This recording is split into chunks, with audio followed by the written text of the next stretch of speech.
Hello बच्चों, मैं संजय कुमार निवेश। आज हम लोग सेकंड चैप्टर पर डिस्कस करेंगे अर्थात पढ़ेंगे और चैप्टर का नाम है अम्ल, क्षारक तथा लवण। तो आज हम चैप्टर को स्टार्ट करते हैं बच्चों।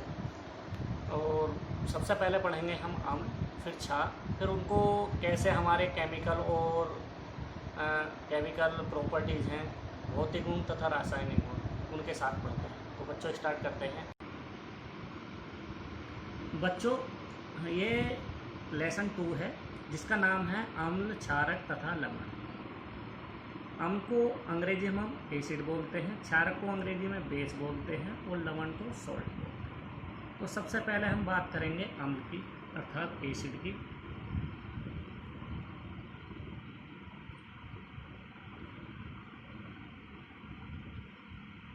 एसिड्स की बात करेंगे तो बच्चों, हम दैनिक जीवन में जब अम्ल है तो अम्ल को हम या तो टच करके या चख कर पहचान करते हैं। तो अम्ल जो होते हैं, अम्ल स्वाद में खट्टे होते हैं,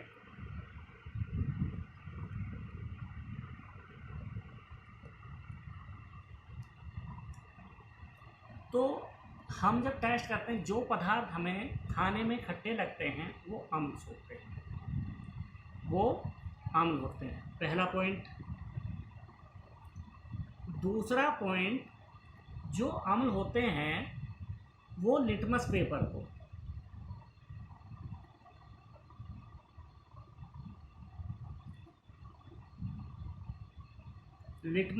को बच्चों, जो अम्ल होते हैं वो लिटमस पेपर को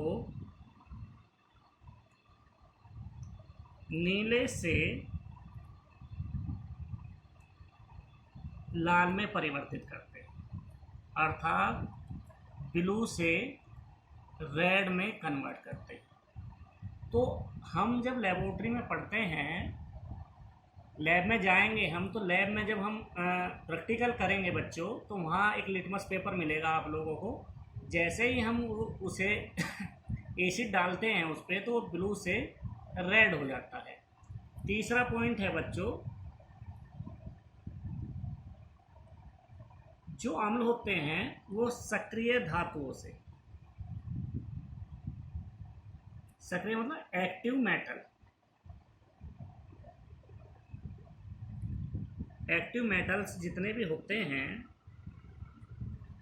सक्रिय धातु, जैसे मैंने लिए हैं सोडियम है, मैग्नीशियम है, जिंक एक्सेट्रा, इन जो भी हैं ये एक्टिव मेटल या धातु, सक्रिय धातु, ये हमारे अम्ल से अभिक्रिया करके,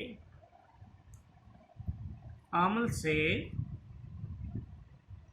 अभिक्रिया करके, अम्ल से सक्रिय धातु अभिक्रिया करके हमेशा हाइड्रोजन गैस निकालते हैं। तो बच्चों, अब हम क्या देखते हैं, इन 3 पॉइंट के अनुसार स्वाद में खट्टे होते हैं, लिटमस पेपर को नीले से लाल कर देते हैं, सक्रिय धातुओं से अभिक्रिया करके ये हाइड्रोजन गैस निकालते हैं। तो ये बच्चों, हम इनको चखकर स्वाद को चखने के बाद जो पहचान होती है इस तरह से होती है। लिटमस पेपर को हम देख सकते हैं, उसको सक्रिय धातु को हम इस तरह से अभिक्रिया करते हैं। ये जो अभिक्रिया आती है, ये हमारे जितने भी पॉइंट लिखे हैं ये भौतिक गुण में भी होते हैं, यही हमारे भौतिक गुण भी कहलाते हैं, जिनको हम फिजिकल प्रॉपर्टीज़ कहते हैं, तो बच्चों, कुछ ऐसे पदार्थ हैं हमारे जो हमें खट्टे लगते हैं, उनमें कौन कौन से अम्ल पाए जाते हैं। तो बच्चों, एक नींबू होता है।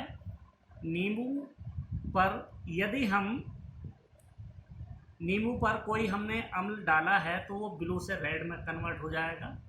लिटमस पेपर को रखेंगे, लिटमस पेपर पर यदि नींबू का रस डालते हैं तो वो नीले से लाल में कन्वर्ट हो जाएगा। तो कुछ हमारे बच्चों और तत्व भी हैं, जैसे नींबू है, तो एक होता है इमली, जिनको हम चख कर पहचान सकते हैं, और एक होता है सिरका। नींबू में साइट्रिक अम्ल पाया जाता है। नींबू में जो खट्टापन है वो साइट्रिक अम्ल की वजह से है। इस तरह से इमली है, इमली में टार्ट्रिक अम्ल पाया जाता है, और जो सिरका होता है उसमें एसिटिक अम्ल पाया जाता है। इमली में एसिटिक अम्ल पाया जाता है। तो इस तरह से बच्चों, यदि हम परिभाषा लिखना चाहें इसके आधार पर, तो हम ऐसे लिखेंगे, अम्ल वह पदार्थ है जो स्वाद में खट्टा होता है,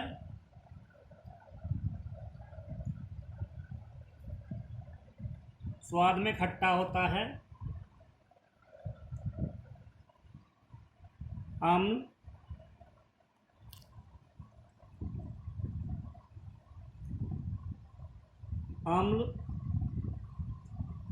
लिटमस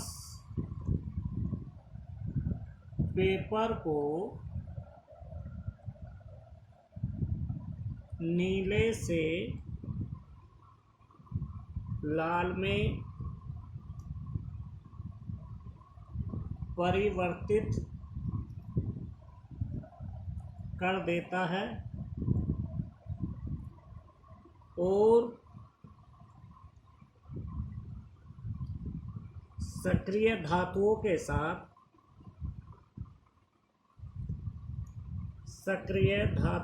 साथ अभिक्रिया करके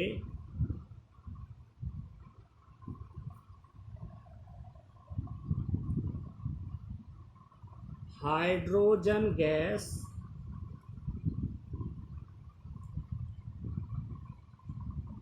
मुक्त करता है।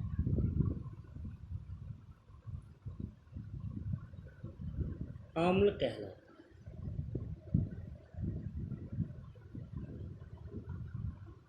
तो बच्चों, ये जो हमने डेफिनेशन लिखी है, जो हमने पॉइंट लिखे हैं उसके अनुसार लिखा है।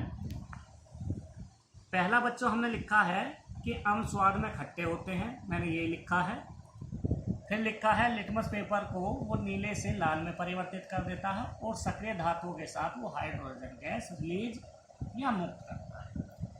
लेकिन बच्चों, जब बोर्ड एग्जाम में क्वेश्चन आए कि अम्ल किसे कहते हैं, उदाहरण देकर समझाइए, तो ये वाली डेफिनेशन वहाँ मत लिखना।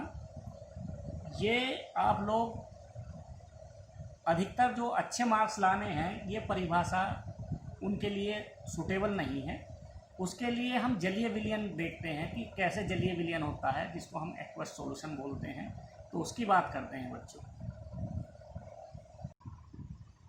तो बच्चों, अम्ल की जो दूसरी परिभाषा है वो लिख दी है आपको।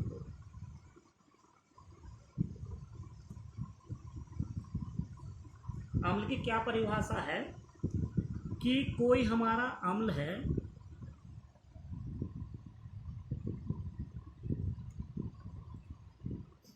ये बच्चों जल है, जल में किसी अम्ल को मिलाया जाता है। जब किसी अम्ल को जल में मिलाया या घोला जाता है तो वह H+ धनायन आयन देता है, अम्ल कहलाता है। फिर बच्चों एक बार समझो, अम्ल क्या होता है। जब किसी जलीय विलयन में अम्ल को घोला जाता है तो H+ आयन, इनको बोलते हैं हम धनायन आयन, देते हैं, अम्ल कहलाते हैं। तो ये जो बच्चों है H+ आयन जो ये अनस्टेबल है, अनस्टेबल का मतलब अस्थायी है। तो बच्चों ये जलीय विलयन में ये आयन अधिक देर तक रुक नहीं पाते हैं, तो ये क्या काम करते हैं, ये H+ आयन जो हमें मिले हैं वो वाटर से अभिक्रिया करके, जल से अभिक्रिया करके H3O+ बना लेते हैं। जो हमारा ये H3O+ जो है ये स्टेबल है, अर्थात स्थायी। H3O+ को हम हाइड्रोनियम आयन कहते हैं,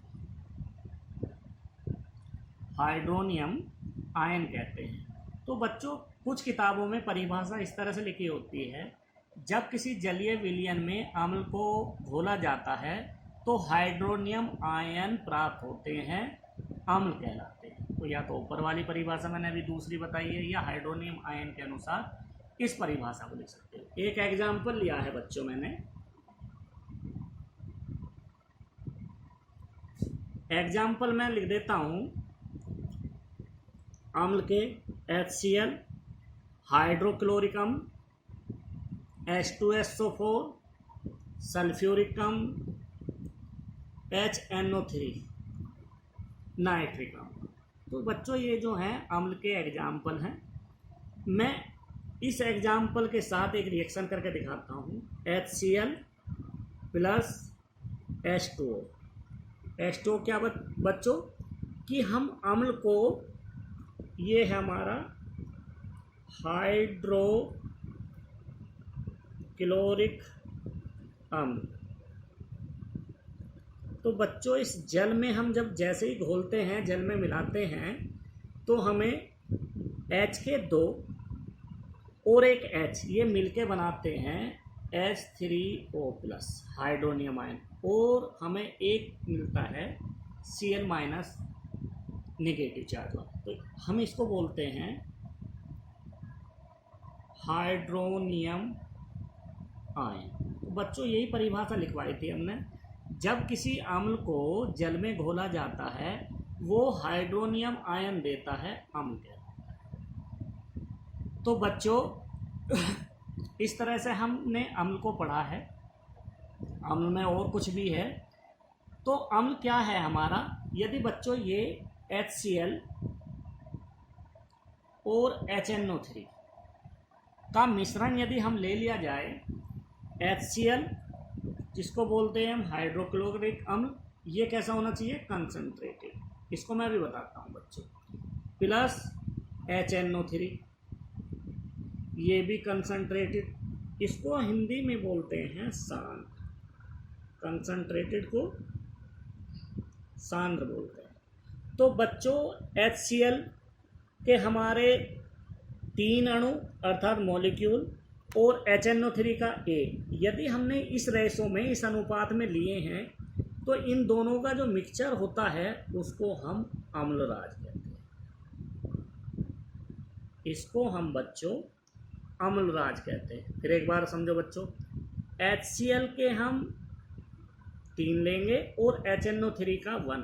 HCl हाइड्रोक्लोरिक अम्ल है सांद्र वाला, और ये है नाइट्रिक अम्ल। मैं लिख देता हूँ बच्चों इसको, ये है हमारा नाइट्रिक अम्ल, ये है हाइड्रोक्लोरिक अम्ल। तो यदि हम इस अनुपात में ले रहे हैं 3:1 में, तो इस बच्चों इन दोनों के मिक्सचर को हम बोलते हैं अम्लराज। तो बोर्ड में आ जाता है कभी कभी, अम्लराज का सूत्र लिखिए, या अम्लराज किन 2 अम्लों के द्वारा बना है उनके अनुपात को बताइए। तो इस तरह से लिख सकते हैं बच्चों।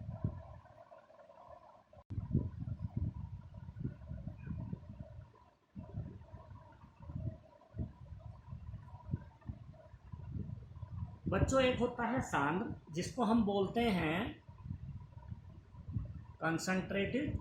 वो क्या होता है, जिसमें अम्ल अर्थात एसिड की मात्रा अधिक होती है मैक्सिमम होती है और जल की मात्रा क्वांटिटी मिनिमम, ये अधिक और ये कम, जिसको हम अल्प भी लिख देते हैं या अल्प।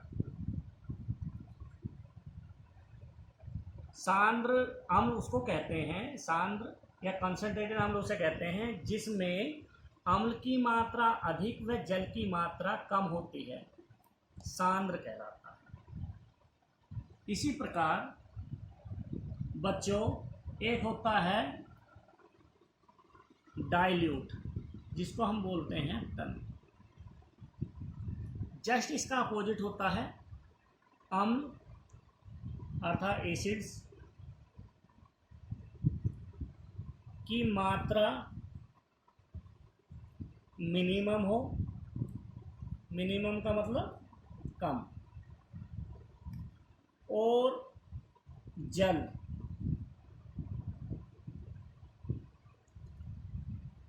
की मात्रा मैक्सिमम हो अर्थात अधिक। तो इस प्रकार के हम कहेंगे कि तनु अम्ल है।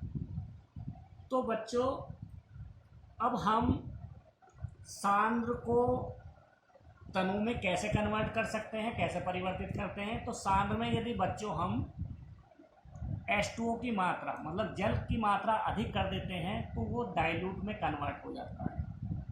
लेकिन बच्चों जैसे डाइल्यूट को हम कंसंट्रेटेड या सांद्र में परिवर्तित करते हैं तो इसको हम वाष्पीकृत करते हैं। हम इस तरह से लेते हैं, इसमें डाइल्यूट लेते हैं, डाइल्यूट एसिड या बेस कोई सा भी हो डाइल्यूट, उसको हम हीट करेंगे।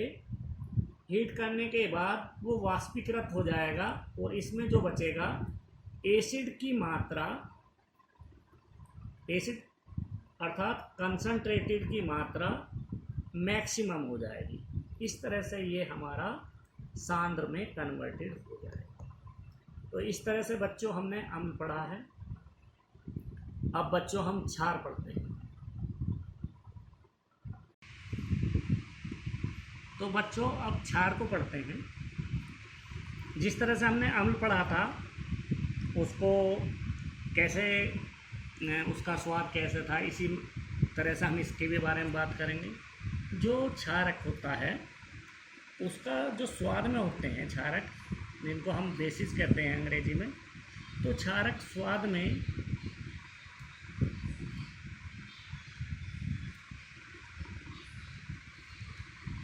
कड़वे, इनको हम तीक्ष्ण भी लिख देते हैं अर्थात बिटर। अंग्रेजी में कड़वे को बिटर बोलते हैं। तो स्वाद में कड़वे होते हैं, पहला पॉइंट। अब ये लिटमस पेपर पे क्या प्रभाव डालते हैं। तो लिटमस पेपर जो होता है, लिटमस पेपर तो ये लिटमस पेपर को बच्चों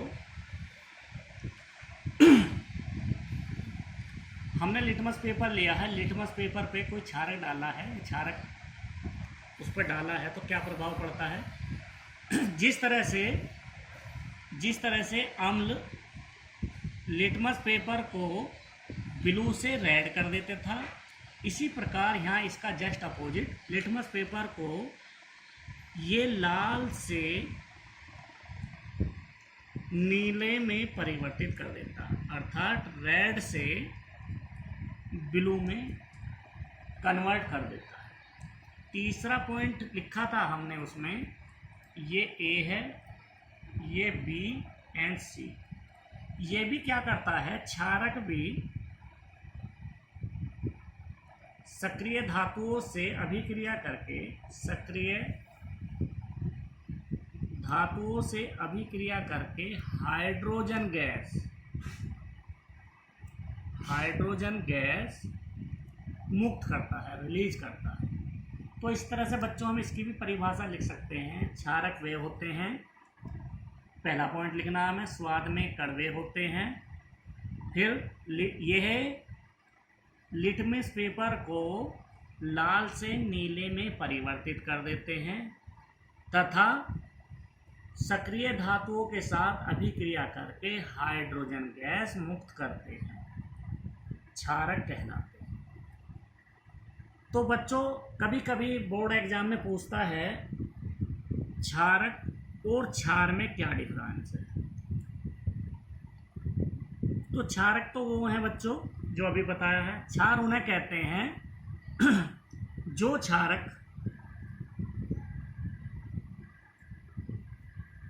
क्षारक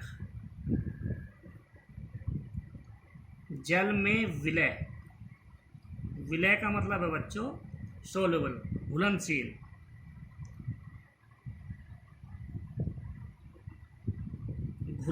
होते हैं, क्षार कहलाते हैं। तो वो पूछता है कि जितने भी क्षारक हैं वो क्षार हो सकते हैं, लेकिन जितने क्षार हैं वो क्षारक नहीं हो सकते।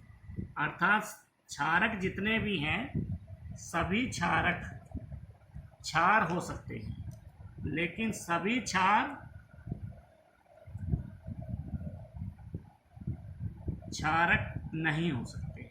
तो ये इम्पोर्टेंट पॉइंट है बच्चों कि सभी क्षारक जल में घुलनशील हो सकते हैं, तो क्षार बन सकते हैं बच्चों, लेकिन सभी क्षार हमारे क्षारक नहीं बन सकते। तो अब हम बच्चों दूसरी परिभाषा जो हमें बोर्ड एग्जाम में लिखनी है, ये हमारे क्षार के भौतिक गुण थे जिनको हम फिजिकल प्रॉपर्टीज भी बोलते हैं, भौतिक गुण में प्रदर्शित करते हैं। अब जो हमें एग्जाम में लिखनी है परिभाषा, तो उसके बारे में बात करते हैं।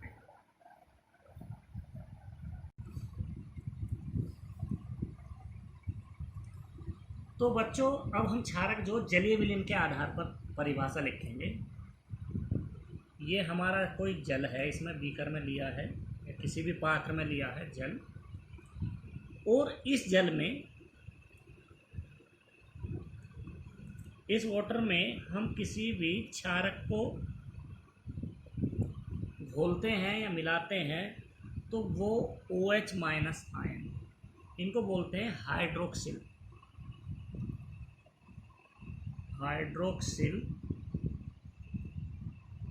आयन। तो बच्चों जब किसी क्षार को जल में घोला जाता है, घोलने के बाद OH- अर्थात हाइड्रोक्सिल आयन देते हैं, क्षारक कहलाते हैं। या इसकी दूसरी परिभाषा हम इस तरह से लिख सकते हैं, कुछ किताबों में ऐसे लिखा जाता है, जब किसी क्षारक को जलीय विलयन में घोला जाता है तो वो OH- अर्थात हाइड्रोक्सिल आयन देता है, क्षारक कहलाता है। तो बच्चों इसके एग्जाम्पल क्षारक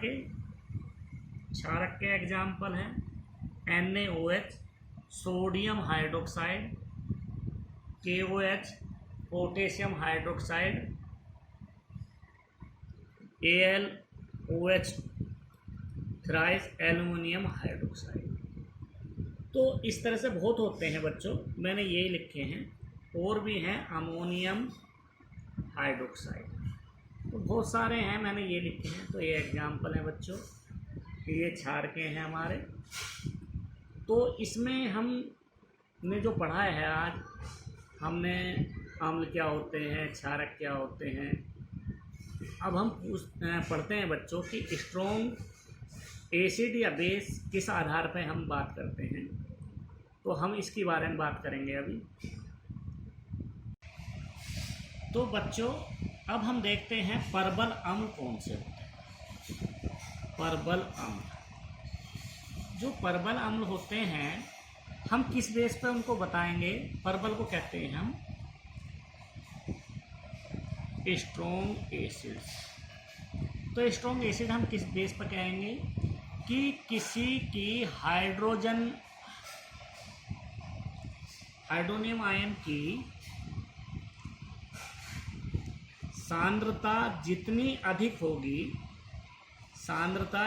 अधिक होगी वो हमारा स्ट्रॉन्ग एसिड होगा। अर्थात हमारा क्या है, जब किसी अम्ल को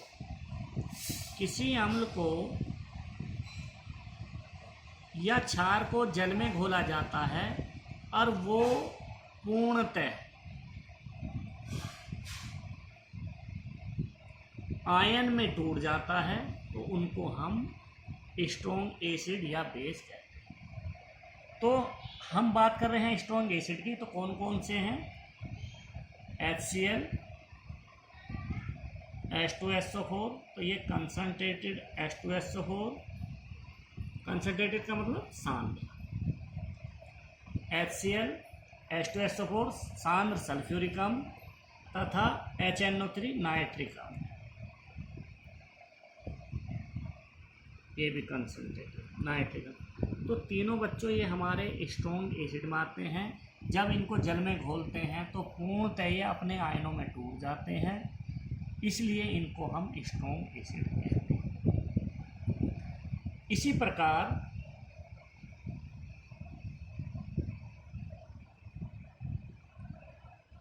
दुर्बल अम्ल जिनका आयनाइजेशन अर्थात आयन पूर्णतः आयन में परिवर्तित नहीं होते हैं, वो दुर्बल अम्ल कहलाते हैं। अर्थात हमने किसी भी अम्ल को पानी में डालने के बाद वो उनके आयनों में जो आयन हैं वो आयन पूर्णतः नहीं टूट पाते हैं, उनको हम दुर्बल अम्ल कहते हैं। जैसे हमने लिखा है CH3COH, इसको हम एसिटिक अम्ल बोलते हैं, या HCOOH, इसको हम फॉर्मिक एसिड बोलते हैं, फॉर्मिक अम्ल इसको बोलते हैं फॉर्मिक अम्ल, इसको हम बोलते हैं एसिटिक अम्ल। इसी प्रकार परबल क्षारक, परबल क्षारक क्या होता है कि OH आयन की सांद्रता पर, जितनी OH आयन की सांद्रता अधिक होगी हम उसको परबल क्षारक अर्थात स्ट्रॉन्ग बेसिस कहेंगे। अर्थात हम उसको ये कहेंगे, जब किसी जलीय विलयन में किसी क्षारक को घोलते हैं तो उसका पूर्णतः का मतलब क्या होता है बच्चों? 100% उनका आयन में टूट जाना, 100 के 100% आयन में टूट जाना। कुछ ऐसा नहीं कि आयन में टूटते ही ना हो, तो उनको हम बोलते हैं स्ट्रॉन्ग बेस। जैसे एग्जाम्पल है NaOH, एग्जाम्पल है हमारा NaOH, KOH, जो हमारे ये हैं स्ट्रॉन्ग बेस अर्थात परबल क्षारक में आते हैं। इसी तरह से दुर्बल क्षारक, दुर्बल क्षारक क्या है? जब हम किसी भी क्षार को जलीय विलयन में घोलते हैं, किसी भी क्षारक को जलीय विलयन में घोलते हैं, वो अपने आयन